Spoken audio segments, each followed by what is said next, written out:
ಸ್ನೇಹಿತರೆ, ನಮ್ಮ classes YouTube ಚಾನಲ್ಗೆ ಸ್ವಾಗತ.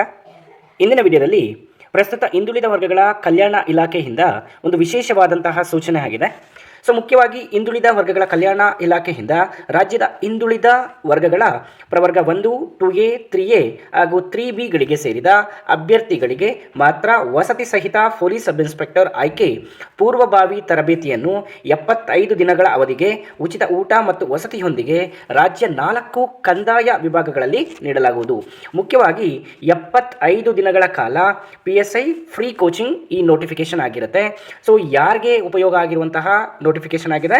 ಪ್ರವರ್ಗ 1, 2A, 3A ಮತ್ತು 3B ಅಭ್ಯರ್ಥಿಗಳಿಗೆ PSI ಫ್ರೀ ಕೋಚಿಂಗ್ ಸೌಲಭ್ಯ ತಗೋಬಹುದಾಗಿರುತ್ತೆ. ಕೇವಲ 75 ದಿನಗಳು ಮಾತ್ರ. ಆದರೆ ಯಾವುದೇ ರೀತಿಯಾದಂತಹ ಆರ್ಥಿಕ ಸೌಲಭ್ಯ ಇರುವುದಿಲ್ಲ. ಅಂದರೆ ಶಿಷ್ಯ ವೇತನ ಆಗಿರ್ಬೋದು, ಪ್ರಮಾಣ ಭತ್ಯೆ ಆಗಿರ್ಬೋದು, ಇದು ಯಾವುದೇ ರೀತಿಯಾದಂತಹ ಸೌಲಭ್ಯ ಇಲ್ಲ. ಕೇವಲ ಉಚಿತ ಊಟ ಮತ್ತು ವಸತಿಯೊಂದಿಗೆ ಫ್ರೀ ಕೋಚಿಂಗ್ನ ತಗೋಬಹುದಾಗಿರುತ್ತೆ. ಏನು ಅರ್ಹತೆಗಳಿರಬೇಕಾಗಿರುತ್ತೆ ನೋಡಿ. ಹಿಂದುಳಿದ ವರ್ಗಗಳ ಕಲ್ಯಾಣ ಇಲಾಖೆಯಿಂದ ಹಿಂದುಳಿದ ವರ್ಗಗಳ ಅರ್ಹ ಅಭ್ಯರ್ಥಿಗಳಿಗೆ ಉಚಿತವಾಗಿ ವಸತಿ ಪೊಲೀಸ್ ಸಬ್ ಇನ್ಸ್ಪೆಕ್ಟರ್ ಆಯ್ಕೆ ಪೂರ್ವ ತರಬೇತಿಯನ್ನು ನೀಡಲಾಗುವುದು. 2025-26ನೇ ಸಾಲಿನಲ್ಲಿ ಅರ್ಹ ಅಭ್ಯರ್ಥಿಗಳಿಗೆ ಆನ್ಲೈನ್ ಮೂಲಕ ಅರ್ಜಿ ಸಲ್ಲಿಸಲಾಗಿದೆ, ಆಹ್ವಾನಿಸಲಾಗಿದೆ. ಆನ್ಲೈನ್ ಮೂಲಕ ಅರ್ಜಿ ನಾವು ಸಲ್ಲಿಸಬೇಕಾಗಿರುತ್ತೆ. ಯಾವ ವಿದ್ಯಾರ್ಥಿಗಳು? ರಾಜ್ಯದ ಹಿಂದುಳಿದ ವರ್ಗಗಳ ಪ್ರವರ್ಗ 1, 2A, 3A ಹಾಗೂ 3Bಗಳಿಗೆ ಸೇರಿದ ಅರ್ಹ ಅಭ್ಯರ್ಥಿಗಳು ಮಾತ್ರ ಆನ್ಲೈನ್ ಮೂಲಕ ಅರ್ಜಿ ಸಲ್ಲಿಸಬಹುದಾಗಿರುತ್ತೆ. ಇಲ್ಲಿ ಯಾವುದೇ ರೀತಿಯಾದಂತಹ ಕೇಂದ್ರ ಅಥವಾ ಸರ್ಕಾರಿ ನೌಕರಿ ಆಗಿರಬಾರ್ದಾಗಿರುತ್ತೆ. ಅನದರ್ ಒನ್, ಅಭ್ಯರ್ಥಿಗಳು ಕರ್ನಾಟಕದ ಕಾಯಂ ನಿವಾಸಿಗಳಾಗಿರಬೇಕು. ಅಂದರೆ ಕಾಯಂವಾಗಿ ಕರ್ನಾಟಕದಲ್ಲಿ ವಾಸ ಆಗಿರಬೇಕಾಗಿರುತ್ತೆ. ಇಲ್ಲಿ ಅರ್ಜಿ ಸಲ್ಲಿಸಲು ಅಭ್ಯರ್ಥಿಗಳಿಗೆ ನಿಗದಿಪಡಿಸುವ ಸಾಮಾನ್ಯ ಅರ್ಹತೆಗಳೇನೇನಿರಬೇಕು? ಮುಖ್ಯವಾಗಿ ಅವರು ಪ್ರವರ್ಗ 1, 2A, 3A ಅಥವಾ 3Bಗಳಿಗೆ ಸೇರಿರಬೇಕು. ಅಭ್ಯರ್ಥಿಗಳು ಮತ್ತು ಕುಟುಂಬದ ಒಟ್ಟು ವಾರ್ಷಿಕ ಆದಾಯವು 8 ಲಕ್ಷ ಮೀರಿರಬಾರದು. ಅಂತ 8 ಲಕ್ಷಕ್ಕಿಂತ ಜಾಸ್ತಿ ಆಗಿರಬಾರ್ದಾಗಿರುತ್ತೆ. ಕರ್ನಾಟಕದ ರಾಜ್ಯ ಕಾಯಂ ನಿವಾಸಿ ಆಗಿರಬೇಕು. ಪುರುಷ ಮತ್ತು ಮಹಿಳಾ ಅಭ್ಯರ್ಥಿಗಳ ಎತ್ತರ, ತೂಕ, ಎದೆ ಸುತ್ತಳತೆಗಳು ಕರ್ನಾಟಕದ ಪೊಲೀಸ್ ಸೇವೆಗಳ ನೇಮಕಾತಿ ಪ್ರಾಧಿಕಾರ ನಿಗದಿಪಡಿಸುವಂತೆ ಇರಬೇಕಾಗಿರುತ್ತದೆ. ಅಂದರೆ ನಾವು ಪೊಲೀಸ್ ಡಿಪಾರ್ಟ್ಮೆಂಟ್ಗೆ ಹೋಗುವಂತಹ ಏನು ಫಿಸಿಕಲ್ ಇರಬೇಕಾಗಿರುತ್ತೆ, ಆ ಫಿಸಿಕಲ್ ಇಲ್ಲಿ ಇರಬೇಕಾಗಿರುತ್ತೆ. ಇದಕ್ಕೆ ನೋಟಿಫಿಕೇಶನ್ ಅರ್ಜಿ ಹಾಕಬೇಕಾದ್ರೆ. ಮುಖ್ಯವಾಗಿ ವಿದ್ಯಾರ್ಹತೆ ಆಗಿರಬೇಕಾಗಿರುತ್ತೆ. ಅಧಿಕೃತ ವಿಶ್ವವಿದ್ಯಾಲಯಗಳಲ್ಲಿ ಡಿಗ್ರಿ ಆಗಿರಬೇಕಾಗಿರುತ್ತೆ. ಅಂದರೆ ಪದವಿಯನ್ನು ಪಡೆದಿರಬೇಕು.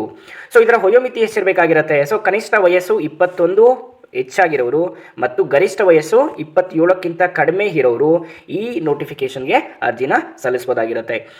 ಈ ನೋಟಿಫಿಕೇಷನ್ಗೆ ಅರ್ಜಿ ಸಲ್ಲಿಸಲು ಬೇಕಾಗುವಂತಹ ಮಾಹಿತಿಯಲ್ಲಿದೆ ನೋಡಿ. ಒಂದು ಪಾಸ್ಪೋರ್ಟ್ ಸೈಜ್ ಫೋಟೋ ಅಪ್ಲೋಡ್ ಮಾಡಬೇಕಾಗತ್ತೆ, 300 KB ಒಳಗಡೆ ಇರುವಂಥದ್ದು. ಆ್ಯಂಡ್ ಅದಕ್ಕೆ ದಾಖಲೆಗಳು PDF ಫಾರ್ಮೆಟ್ನಲ್ಲಿ ಅಪ್ಲೋಡ್ ಮಾಡಬೇಕಾಗತ್ತೆ, 300 KB ಒಳಗಿರುವಂಥದ್ದು. ಫೈನ್. ಇದೆಲ್ಲ ನೋಡ್ತಾ ಇದ್ದೀರಾ. ಇನ್ ಕೇಸ್ ಅಪ್ಲಿಕೇಶನ್ ಹಾಕಬೇಕಾದ್ರೆ ಅಲ್ಲಿ ಯಾವುದೇ ರೀತಿಯಾದಂತಹ ತಪ್ಪುಗಳಾಗಿದ್ದಲ್ಲಿ ಅದು ಎಡಿಟ್ ಆ್ಯಂಡ್ ಡಿಲೀಟ್ ಆಪ್ಷನ್ ಇರುವುದಿಲ್ಲ. ಕೇರ್ಫುಲಿ ಅಪ್ಲೈ ಮಾಡಿ. ಇಲ್ಲಿ ನೋಡ್ತಾ ಇದ್ದೀರಾ, ಇಲ್ಲಿ ಮುಖ್ಯವಾಗಿ ಆ ತರಬೇತಿ ನೀಡುವುದು 4 ಕಂದಾಯ ವಿಭಾಗಗಳಲ್ಲಿ. ಆ 4 ಕಂದಾಯ ವಿಭಾಗಗಳು ಯಾವುದು ನೋಡಿ? ಪುರುಷ ಅಭ್ಯರ್ಥಿಗಳಿಗೆ ತರಬೇತಿಯನ್ನು ಬೆಂಗಳೂರು ನಗರ, ಬೆಳಗಾವಿ ಮತ್ತು ಕಲಬುರಗಿ ವಿಭಾಗಗಳಲ್ಲಿ ನೀಡಲಾಗುವುದು. ಮುಖ್ಯವಾಗಿ ಪುರುಷರಿಗೆ ಬೆಂಗಳೂರು, ಬೆಳಗಾವಿ ಮತ್ತು ಕಲಬುರಗಿ ವಿಭಾಗಗಳಲ್ಲಿ ನೀಡಲಾಗುವುದು. ಪುರುಷ ಅಭ್ಯರ್ಥಿಗಳು ಅರ್ಜಿ ಸಲ್ಲಿಸುವಾಗ ಈ 3 ವಿಭಾಗಗಳಲ್ಲಿ ಯಾವ ವಿಭಾಗದಲ್ಲಿ ತರಬೇತಿ ನೀಡಬೇಕು ಎಂಬ ಬಗ್ಗೆ ಆದ್ಯತೆ ನೀಡಬೇಕಾಗುತ್ತದೆ. ನಾವು ಅಪ್ಲಿಕೇಶನ್ ಹಾಕಬೇಕಾದ್ರೆ ಈ 3 ಪ್ಲೇಸಲ್ಲಿ ನಮ್ಗೆ ಯಾವ್ದು ಬೇಕೋ ಅದನ್ನು ಚೂಸ್ ಮಾಡ್ಬೋದಾಗಿರುತ್ತೆ. ಇಲ್ಲಿ ಯಾವ ರೀತಿಯಾದಂತಹ ಆಧಾರದಲ್ಲಿ ನಮ್ಮನ್ನು ಆಯ್ಕೆ ಮಾಡ್ತಾರೆ ಅಂದರೆ, ಅಭ್ಯರ್ಥಿಗಳು ಪದವಿಯಲ್ಲಿ ಪಡೆದಿರುವ ಶೇಕಡವಾರು ಅಂಕಗಳು, ಮೆರಿಟ್ ಅಥವಾ ಆದ್ಯತೆ ಆಧಾರದ ಮೇಲೆ ಅಭ್ಯರ್ಥಿಗಳ ತಾತ್ಕಾಲಿಕ ಆಯ್ಕೆ ಪಟ್ಟಿ ತಯಾರಾಗುವುದು. ನಾವು ಡಿಗ್ರಿಯಲ್ಲಿ ತೆಗೆದಿರುವಂತಹ ಡಿಗ್ರಿಯಲ್ಲಿ ಯಾವ ಮಾರ್ಕ್ಸ್ ತೆಗೆದಿದ್ದೀವಿ ಆ ಮಾರ್ಕ್ಸ್ ಓರಿಯೆಂಟೆಡ್ ಇಟ್ಕೊಂಡು ಇಲ್ಲಿ ಆಯ್ಕೆನ ಮಾಡುವಂಥದ್ದು. ಸೇಮ್ ಮಹಿಳಾ ಅಭ್ಯರ್ಥಿಗಳಿಗೆ ಮೈಸೂರು ವಿಭಾಗದಲ್ಲಿ ಮಾತ್ರ ನೀಡಲಾಗುವುದು. ಇಲ್ಲಿ ಬಾಯ್ಸ್ ಅಂದರೆ ಪುರುಷ ಅಭ್ಯರ್ಥಿಗಳಿಗೆ 3 ಪ್ಲೇಸ್ ಇದೆ, ಬೆಂಗಳೂರು ನಗರ, ಬೆಳಗಾವಿ ಮತ್ತು ಕಲಬುರಗಿ.